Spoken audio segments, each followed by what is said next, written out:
chansam pamage sadam bala. Yatsen choking junye pamajane sudra.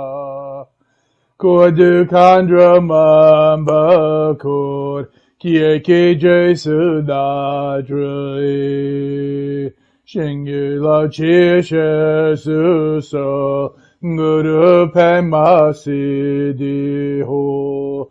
Om ahum benza guru pema siddhi ho. Om ahum benza guru pema siddhi ho.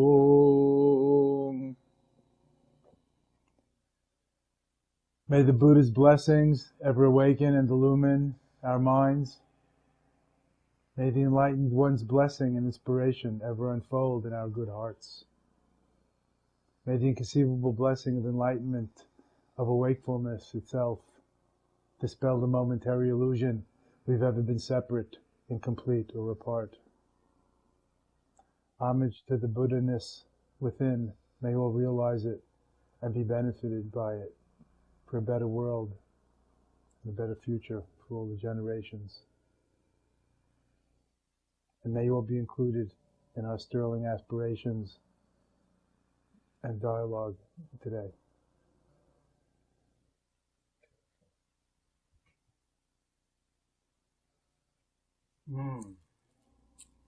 What a beautiful way to begin, sir.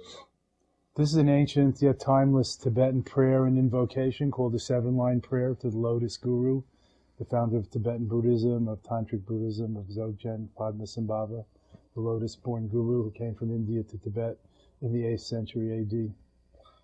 and more or less civilized the savage Tibetan land. So converted them to Buddhism, but From the Bon, educated. The Bon people. Well, some of them were Bon, and some not even having any ethical or religious or education At all.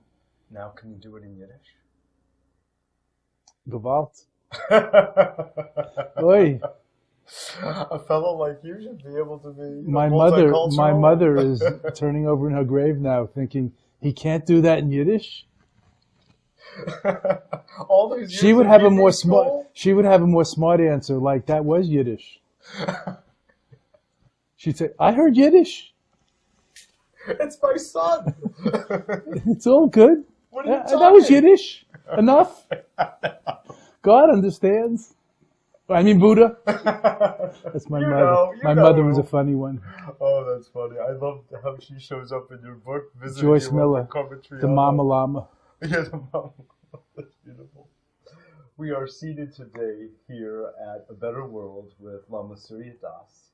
This is Mitchell J. Rabin for A Better World, as you know. And we are going to be speaking about his latest book, Buddha Standard Time, which I realize should be BST, sort of like we have EST. Yeah, this is BST. This is BST. No right? BS, but BST. No, exactly. A big difference. Yeah. And it's actually a wonderful book. I've been enjoying it a lot. Thank you. I feel like you really helped to rivet us, the reader, in the moment. I hope so. Take another perspective on time, which, my old Tai Chi teacher who I was telling you about earlier, Bob Loomish, used to say that time was one of the most essential, important subjects a human being can study. Well, I should have interviewed you for this book, then I could have plagiarized your teacher, Bob. Yes, we would have both been happy. Ancient wisdom, a.k.a. plagiarizing. That's right, exactly. Like Shakespeare did. That's right, exactly. So what inspired you to write this? I mean, you're so voluminous. You've written some wonderful books. We've had you on the show before, talking about some of the books, The Buddha Heart, etc. You were here last, actually, just after 9/11.